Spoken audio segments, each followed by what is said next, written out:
Assalamualaikum warahmatullahi wabarakatuh. Di sini kami dari kelompok 5 akan mempresentasikan hasil diskusi kelompok kami mengenai komunitas dan bioma. Sebelumnya perkenalkan anggota kelompok kami. Yang pertama saya sendiri Rika Elvana NIM 43, yang kedua Niko Alfarid NIM 55, yang ketiga Nuridaya NIM 71. Nah, di sini kami mengambil 4 subbab. Yang pertama konsep ekologi komunitas, yang kedua pola interaksi, yang ketiga kompetisi, predasi, dan simbiosis, yang keempat konsep bioma. Di sini saya akan menjelaskan mengenai konsep ekologi komunitas. Teman-teman pada tahu gak sih apa itu komunitas? Dalam ekologi, komunitas merupakan kumpulan dari berbagai populasi yang hidup pada suatu waktu dan daerah tertentu yang saling berinteraksi dan mempengaruhi satu sama lain. Komunitas ini memiliki derajat keterpaduan lebih kompleks jika dibandingkan dengan individu dan populasi. Dalam komunitas, semua organisme yang terdapat di dalamnya merupakan bagian dari komunitas dan antar komponennya itu saling berhubungan melalui keberagaman interaksinya. Nah, komunitas ini dibagi menjadi dua, yaitu komunitas akuatik dan komunitas terestrial. Yang pertama yaitu komunitas akuatik, yaitu kelompok organisme atau kelompok populasi yang terdapat di air, seperti di laut, di danau, di sungai, di parit, dan di kolam. Yang kedua yaitu komunitas terestrial, yaitu kelompok organisme atau kelompok populasi yang terdapat di daratan, misalnya di pekarangan, hutan, padang rumput, gunung, gurun, dan padang es. Nah, keberadaan keanekaragaman jenis organisme yang hidup dengan cara beraturan tidak tersebar begitu saja tanpa adanya saling ketergantungan atau interaksi. Dapat dikaji pada tingkat komunitas, sehingga pada konsep komunitas menjadi sangat penting dalam mempelajari ekologi. Menurut Darmawan tahun 2005, kajian komunitas dilakukan untuk mengetahui keseimbangan yang tergambar di dalam suatu struktur dan komposisi populasi penyusunnya. Kajian komunitas juga bertujuan untuk mengetahui pola sebaran komunitas dan perubahannya dipakai sebagai hasil interaksi semua komponen yang bekerja dalam komunitas tersebut. Nah, menurut Odum tahun 1994, komunitas diklasifikasikan dengan melihat bentuk atau sifat struktur utamanya, seperti spesies yang dominan, bentuk atau indikator hidup, habitat fisik dari komunitas, dan sifat maupun tanda-tanda fungsional. Komunitas ini dapat dikaji berdasarkan klasifikasi sifat struktural atau struktur komunitas. Struktur komunitas ini dipelajari melalui beberapa cara, yaitu ukuran, komposisi, dan keanekaragaman spesies. Struktur komunitas juga berkaitan erat dengan kondisi habitat. Perubahan pada habitat ini dapat mempengaruhi tingkat spesies sebagai komponen terkecil penyusun populasi yang membentuk komunitas. Nah, berdasarkan pendapat Odum ini dapat disimpulkan bahwa komunitas merupakan kesatuan dinamik dari hubungan fungsional yang saling mempengaruhi di antara populasi, di mana komunitas berperan pada posisinya masing-masing dan menyebar dalam ruang serta tipe habitatnya. Selanjutnya yaitu mengenai pola interaksi dan bentuk-bentuk dari pola interaksi tersebut akan dijelaskan oleh Mbak Hidayah. Materi yang selanjutnya yaitu pola interaksi. Apa sih pola interaksi? Dan apa saja bentuk dari pola interaksi itu?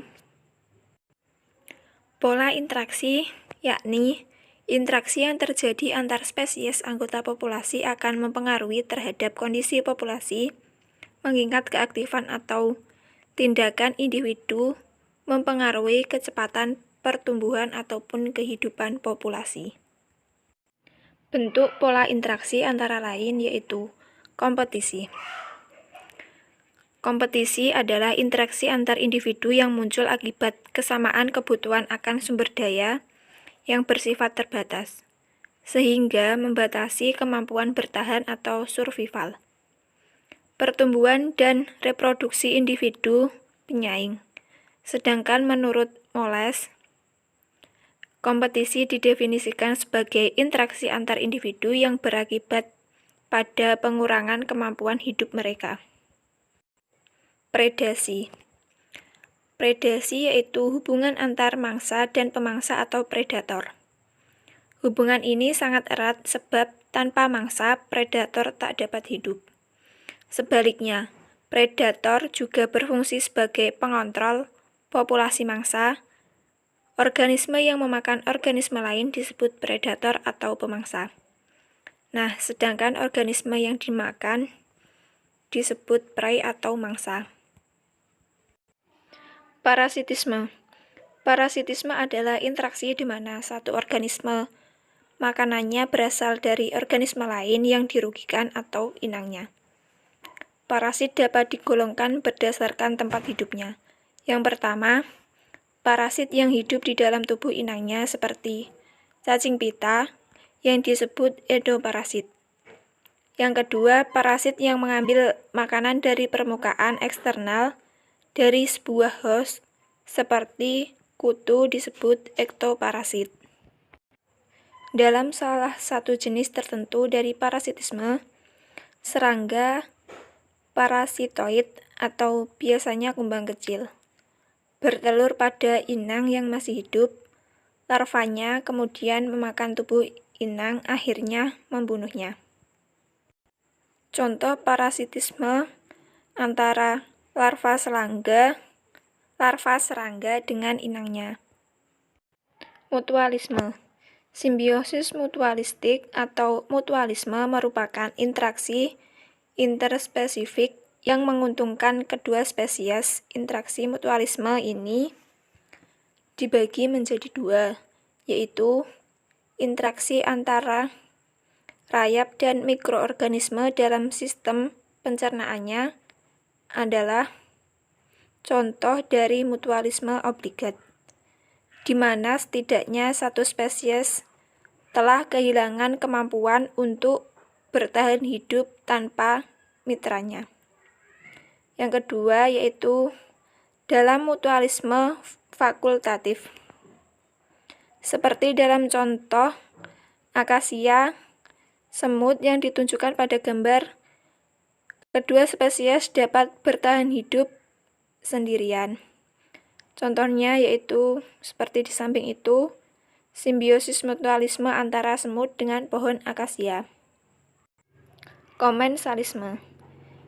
Interaksi antara spesies yang menguntungkan salah satu spesies, tetapi tidak merugikan atau membantu yang lain disebut komensalisme. Interaksi komensalisme sulit untuk ditemukan di alam karena setiap hubungan dekat antara spesies cenderung mempengaruhi kedua spesies. Misalnya seperti alga yang hidup di cangkang kura-kura air atau remis yang menempel paus. Kadang-kadang dianggap komensal. Contohnya seperti gambar di bawah. Samping itu, interaksi komensalisme antara kerbau dengan burung kuntul. Untuk materi yang selanjutnya akan disampaikan oleh rekan saya. Terima kasih. Saya Niko Alfarid. Selanjutnya saya akan sedikit menjelaskan mengenai konsep bioma. Apa itu bioma? Bioma yaitu sekelompok flora dan fauna yang tinggal di suatu lokasi geografis tertentu atau daerah habitat darat yang memiliki vegetasi khas terhadap iklim utama sehingga tidak ditemukan di daerah lain. Bioma terbagi menjadi beberapa jenis. Hal ini ditentukan oleh iklim, letak geografis, curah hujan, dan intensitas cahaya matahari. Ciri-ciri bioma antara lain yaitu terbentuk antara interaksi unsur-unsur lingkungan yaitu iklim, air, tanah, dan organisme yang hidup di suatu daerah. Ciri yang kedua merupakan komunitas klimaks atau kumpulan berbagai macam populasi yang menandakan bahwa di daerah tersebut terdapat suatu bentuk vegetasi utama yang mendominasi. Ciri selanjutnya merupakan komunitas yang menetap dalam periode waktu yang lama, kecuali terjadi suatu kejadian yang mengganggu kestabilan komunitas, misalnya seperti bencana alam, penyakit, perubahan tatanan iklim global, atau gangguan oleh manusia. Bioma dapat dikenali dengan mudah dengan dominasi vegetasinya, dan bioma biasanya menempati wilayah yang luas.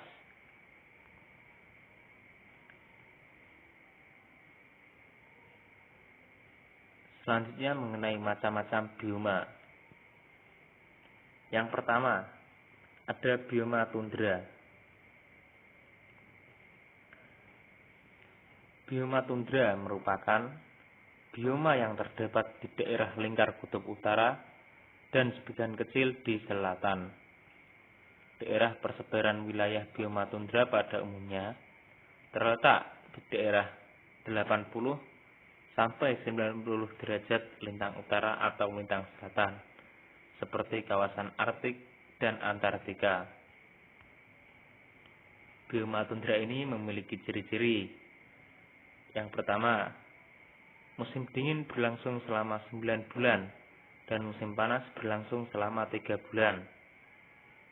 Ciri yang kedua, curah hujannya sangat rendah, yaitu antara 100 sampai 250 mm per tahun.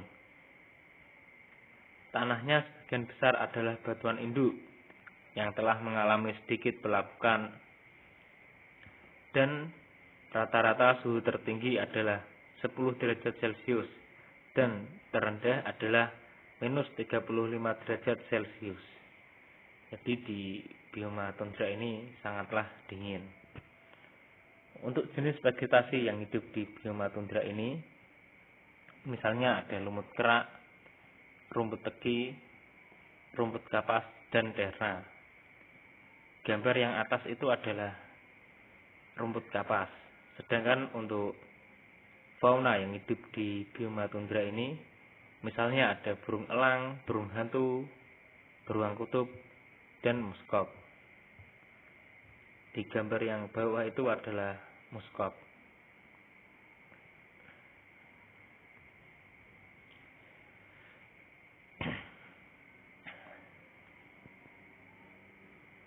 Bioma yang kedua yaitu taiga. Bioma taiga banyak ditemukan di belahan bumi utara, misalnya wilayah negara Rusia dan Kanada. Ciri-ciri dari bioma ini, yang pertama, curah hujan 250 mm per tahun. Tumbuhannya berdaun jarum dan mempunyai musim dingin yang cukup panjang dan musim kemarau yang panas dan sangat singkat.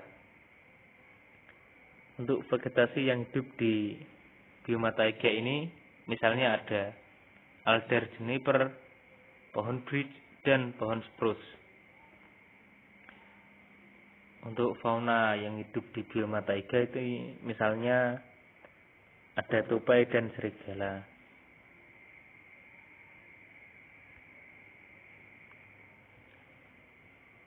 Yang ketiga yaitu bioma gurun. Gurun merupakan bioma yang didominasi oleh batu atau pasir dengan tumbuhan sangat jarang.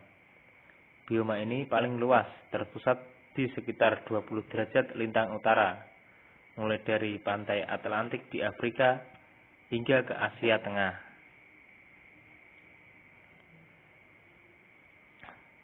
Bioma gurun ini memiliki ciri-ciri. Yang pertama, curah hujan sangat rendah, yaitu kurang dari 250 mm per tahun, dengan intensitas panas matahari yang sangat tinggi. Ciri yang kedua, tingkat penguapan atau evaporasi lebih tinggi dari curah hujan, dan air tanah cenderung asin. serta tumbuhan yang hidup di daerah gurun, umumnya tumbuhan yang mempunyai daun yang sangat kecil, seperti duri dan berakar panjang. Jenis vegetasi yang hidup di bioma gurun ini misalnya ada kaktus dan kurma. Sedangkan untuk jenis fauna, misalnya ada unta, iguana, dan jerboa.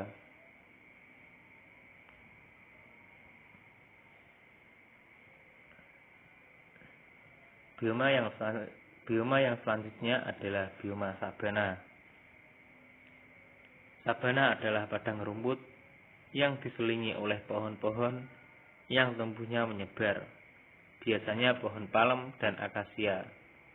Sabana merupakan salah satu sistem biotik terbesar di bumi yang menempati daerah luas di benua Afrika, Amerika Selatan, dan Australia. Sabana pada umumnya terbentuk di daerah tropik sampai subtropik. Ciri-ciri dari bioma sabana ini, yang pertama, curah hujan antara 250 sampai 700 mm per tahun. Jika curah hujan rendah, yaitu antara 250 sampai 500 mm, sabana akan berubah menjadi semak belukar. Tetapi jika curah hujan tinggi, yaitu antara 500 sampai 700 mm, sabana akan berubah menjadi hutan hujan. Ciri yang kedua, hujan turun tidak teratur dan peresapan atau porositas tinggi, serta aliran air atau drainase cepat. Di bioma sabana ini memiliki suhu panas setiap tahunnya. Untuk vegetasi yang hidup di bioma sabana ini misalnya ada akasia dan eukaliptus. Sementara untuk fauna di bioma sabana ini ada zebra, gajah, kerbau, singa, dan cheetah.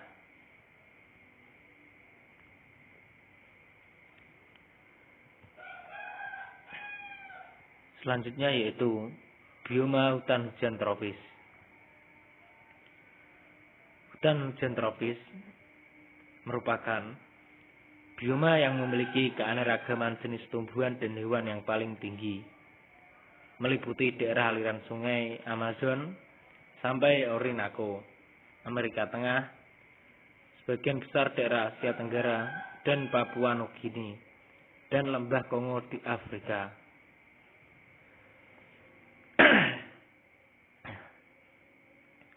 Ciri-ciri dari bioma hutan hujan tropis ini misalnya curah hujan sangat tinggi, lebih dari 2000 mm per tahun. Pohon-pohon utama memiliki ketinggian antara 20 sampai 40 meter. Cabang pohon berdaun lebat dan lebar, serta selalu hijau sepanjang tahun, dan mendapat sinar matahari yang cukup. Tapi sinar matahari tersebut tidak mampu menembus dasar hutan.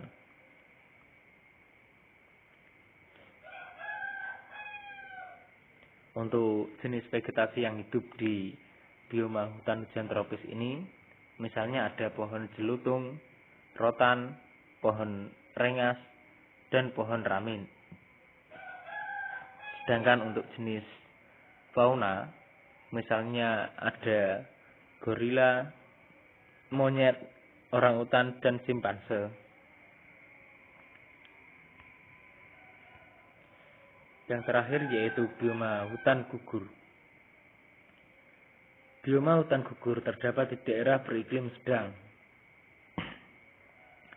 terletak pada kisaran 30 sampai 40 derajat lintang utara atau lintang selatan.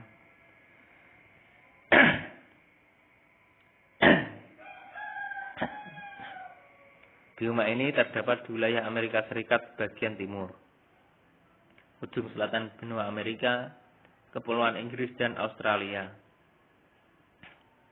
Bioma ini memiliki ciri-ciri, yaitu curah hujan merata antara 750 mm sampai 1000 mm per tahun. Dan pohon-pohon memiliki ciri berdaun lebar, hijau pada musim dingin, dan rontok pada musim panas, dan memiliki tajuk yang rapat. Serta memiliki musim panas yang hangat dan musim dingin yang tidak terlalu dingin. Untuk vegetasi yang hidup di bioma hutan gugur ini, misalnya ada pohon oak, pohon momoji, dan pohon maple. Gambar yang pojok itu adalah pohon maple. Sedangkan untuk jenis fauna, misalnya ada serangga, burung, tupai, dan rakun.